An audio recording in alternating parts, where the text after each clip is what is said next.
Canal de YouTube del Ter de la Cruz. Pues teniendo aquí la mañanera, veanlo, no se les olvide darnos un like abajo, la campanita, púchenle para llegar a más personas. Vamos a escuchar al director del Instituto Mexicano del Seguro Social. Vamos a ver. Zoe Robledo. Muchas gracias, muy buenos días. Con su permiso, señor presidente, secretario Hugo, a todos los medios de comunicación y a quienes nos ven esta mañana.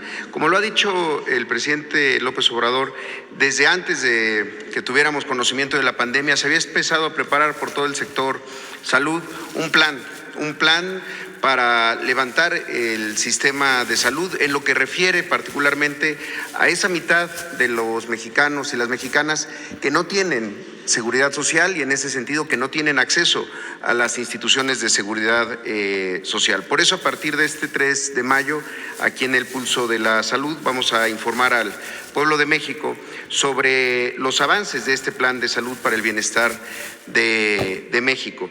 Este plan fue diseñado y está siendo implementado pues por el mismo equipo, el Gabinete de Salud del presidente López Obrador, el mismo equipo que enfrentó la pandemia por COVID-19, en la reconversión de los hospitales, en estos procesos como la vacunación, es el equipo que está fortaleciendo y ampliando los servicios de salud para las mexicanas y los mexicanos que no tienen seguridad social a través de la expansión del programa IMSS Bienestar. La misión es que hagamos una realidad que el derecho pleno a la salud, a la atención médica, a los medicamentos gratuitos para quienes no tienen seguridad social y que se haga realidad el artículo 4 de la Constitución.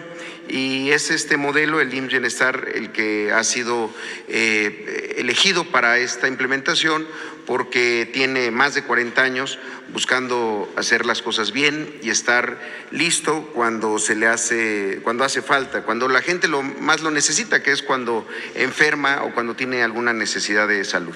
Este proceso inició, si podemos pasar la primera, desde septiembre y después octubre, con un primer planteamiento.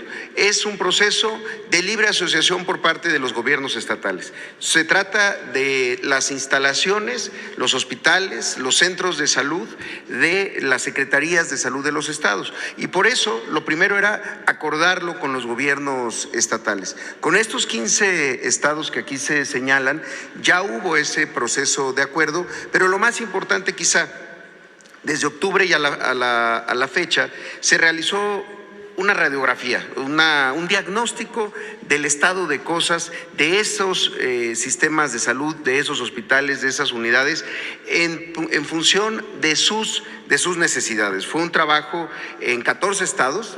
Hay un estado que justamente el día de hoy, en San Luis Potosí, está arrancando el levantamiento, este diagnóstico, pero participaron 1,145 personas y fueron hasta 331 hospitales de los servicios estatales de salud, 4,665 centros de salud, para hacer un estudio que superara solamente lo documental, es decir, el diagnóstico clásico que se hace en un escritorio, en donde uno puede ver ahí que existe un hospital y que supuestamente tiene quirófanos, pero que la realidad puede ser diferente, y en la realidad ese quirófano no esté operando o esté sirviendo como un almacén o como una bodega. Entonces, se trató de ir directamente al lugar de los hechos. ¿Qué se encontró en la siguiente, en esta radiografía de los 15 estados? Son, digamos que las necesidades mayores, las macro, en tres de los grandes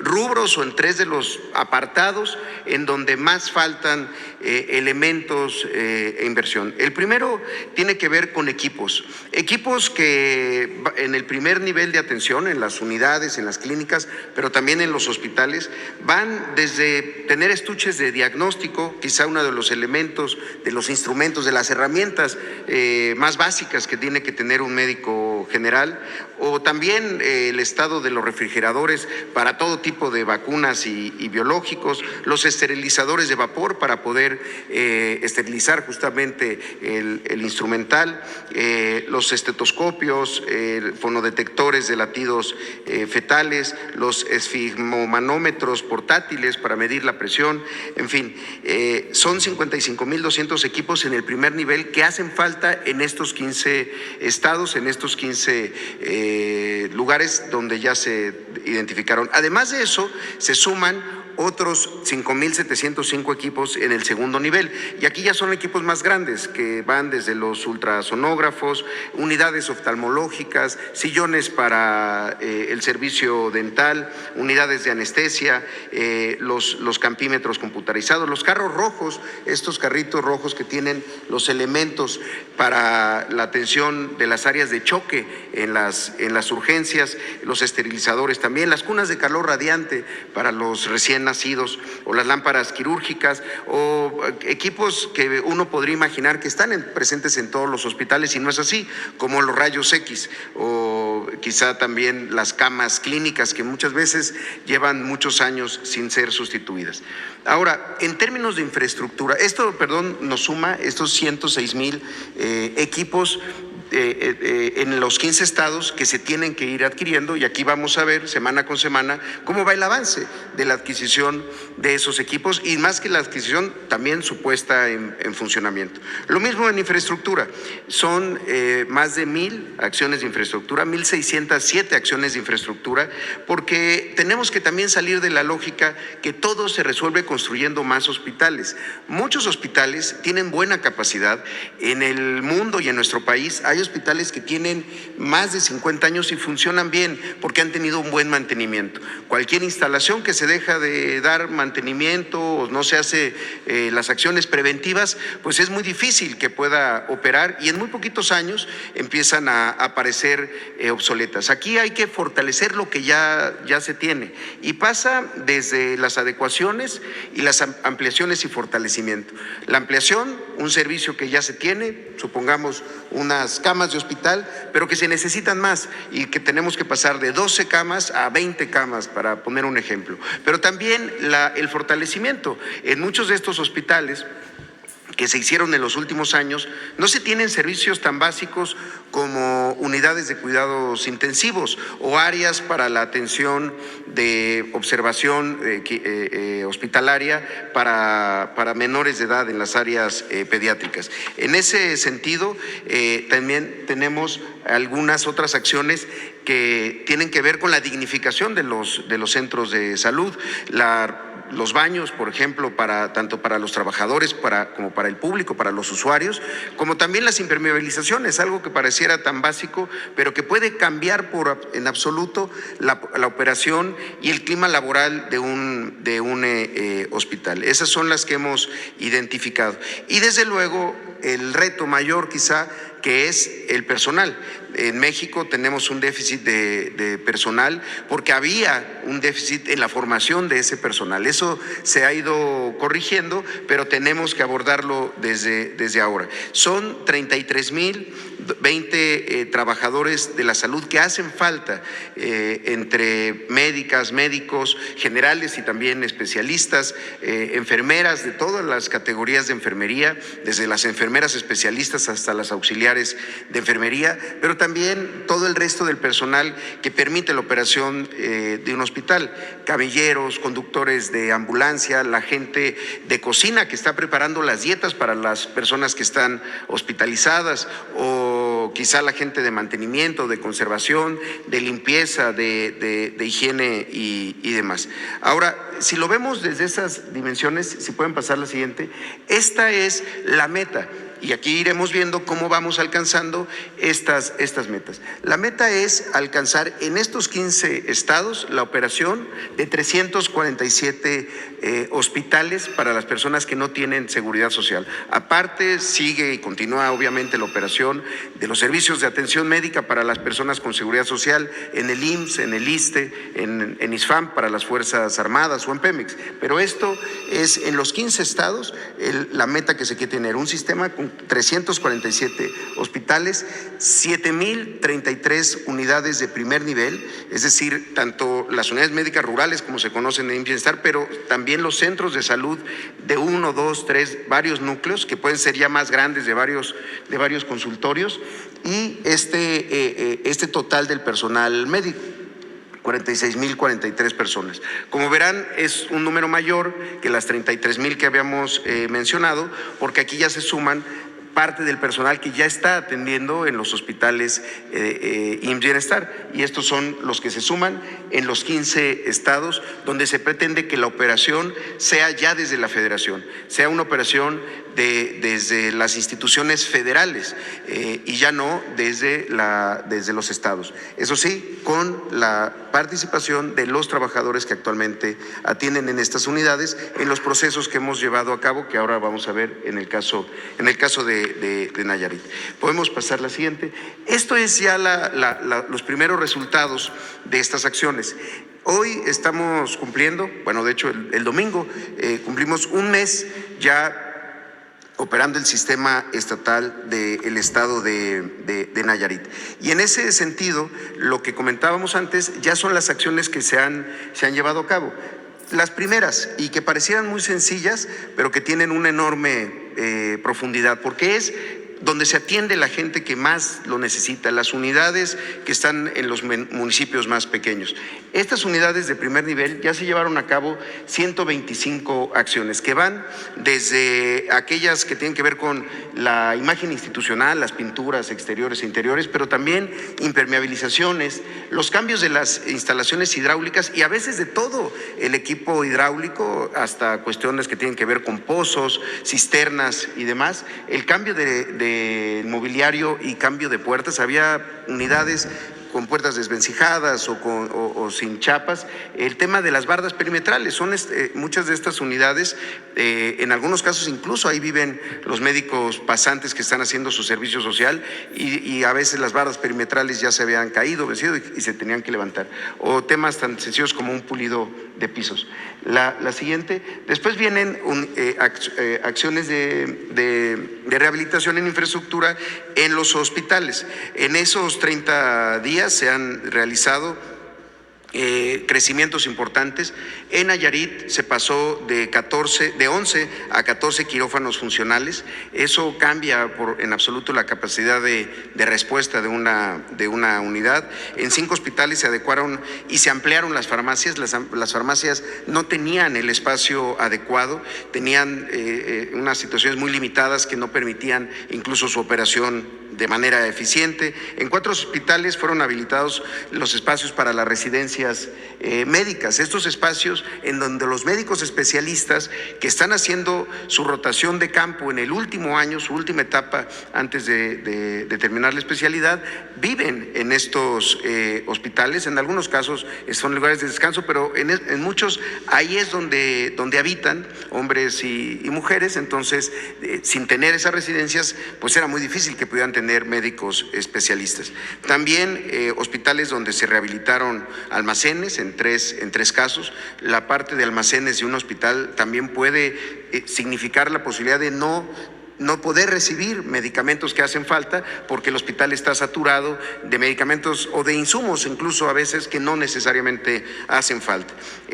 La rehabilitación de tres quirófanos, 2 hospitales donde se rehabilitaron las máquinas de gases medicinales, los cuartos de máquina y la instalación de oxígeno y de gases medicinales, si no tiene la presión suficiente, si no sirve para la hospitalización o las unidades de cuidados intensivos, muchas veces son las razones por las cuales no se estaban utilizando, 2 hospitales que recibieron rehabilitación en el área de esterilización de materiales, allá en Nayarit también, un hospital con rehabilitación del mortuorio, y en el Hospital Civil se habilitó el área del tomógrafo. El tomógrafo del Hospital Civil de Tepic quizá es uno de los grandes emblemas en todo el sistema de salud para las personas sin seguridad social. Se contaba con un solo tomógrafo que era rentado, no era de la institución, de 2 cortes, muy elemental, y con eso se intentaba sacar toda la necesidad de todos los municipios que llegaban a Tepic. ¿Cuál era la otra opción? Decirle a la gente, pues vaya usted y hágase su tomografía en algún laboratorio privado a costa del usuario, que muchas veces puede significar un gasto pues catastrófico para su economía. También en la siguiente lo podemos ver en la parte del personal.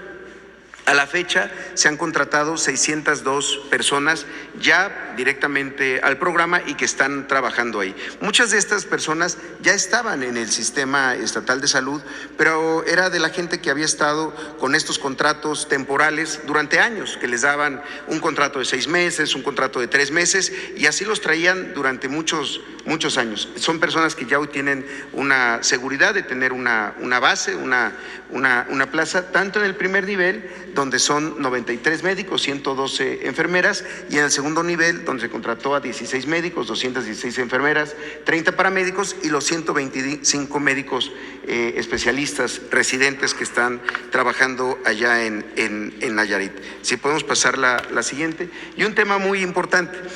No solamente se reordenó por completo todo el sistema de abasto de medicamentos de Nayarit, y esto pasaba por los almacenes, como lo comentábamos, y también las farmacias. Y uno de los primeros elementos fue que en los hospitales tuviéramos un sistema, que es el sistema de administración de insumos, que permite tener un dato mucho más preciso respecto al abasto.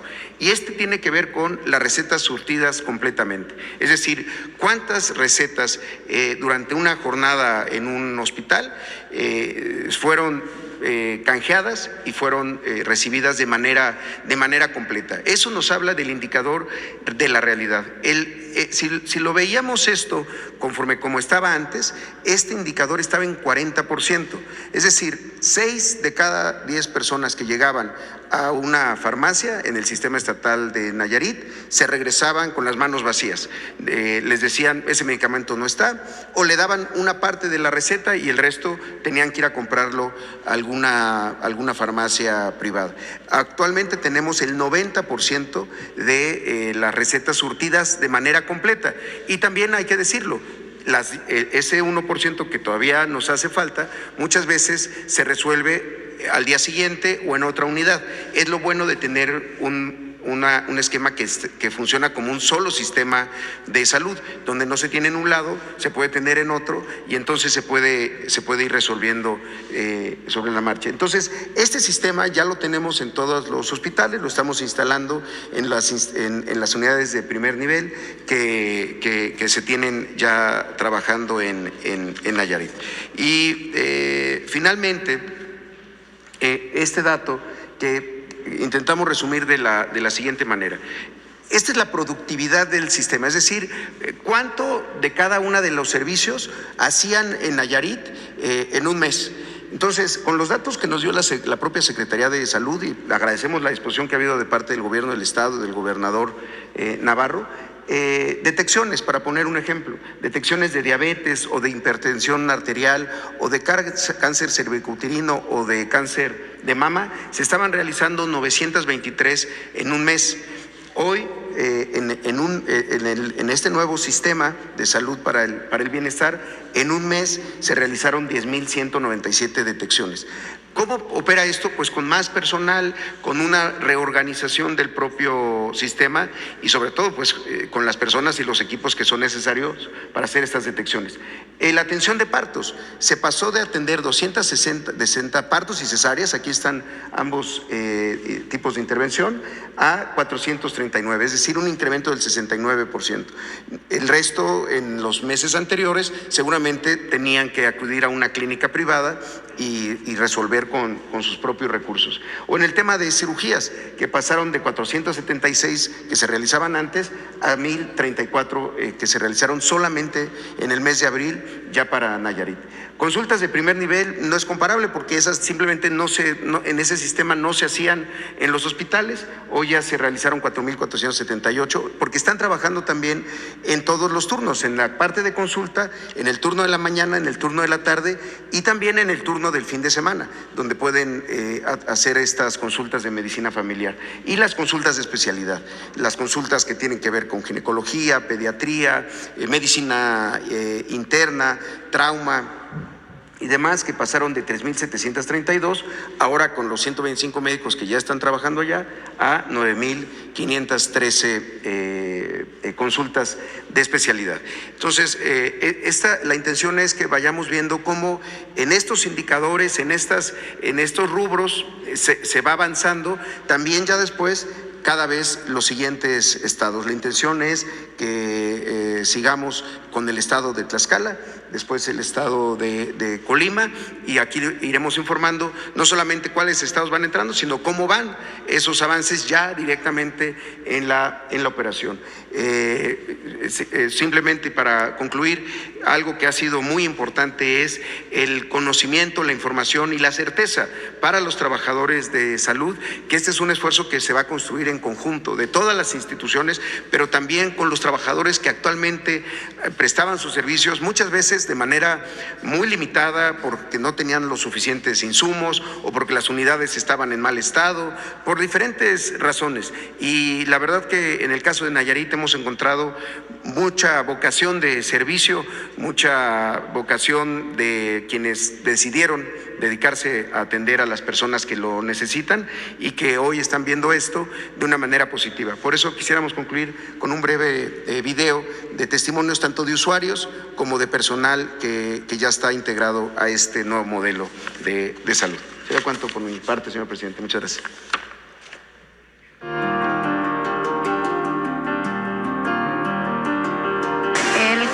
El cambio que yo he visto desde que Bienestar entró fue un cambio de transformación completamente. Me di cuenta cómo mejoró mucho la atención médica, la calidad y la calidez fue mucho mejor a como la estábamos viviendo. Acudimos a recibir una atención médica y encontramos el medicamento suficiente, ¿verdad? El indicado, ya no tenemos que salir a comprarlo fuera. Estamos viendo de manera distinta el hospital, independientemente de los colores, la infraestructura ha venido a dar en rehabilitación.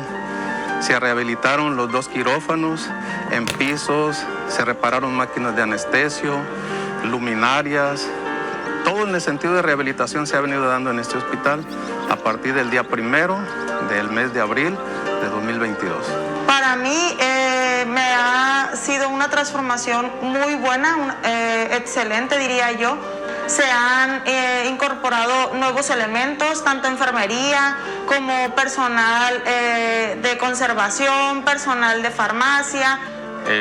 Se ha notado bastante el cambio con la transición que se ha hecho con el Bienestar, en el sentido de que pues se nota a simple vista. La verdad, pues no contábamos con ultrasonido y nos acaba de llegar. Aparte nos llegó el aparato de rayos X, también de Bienestar.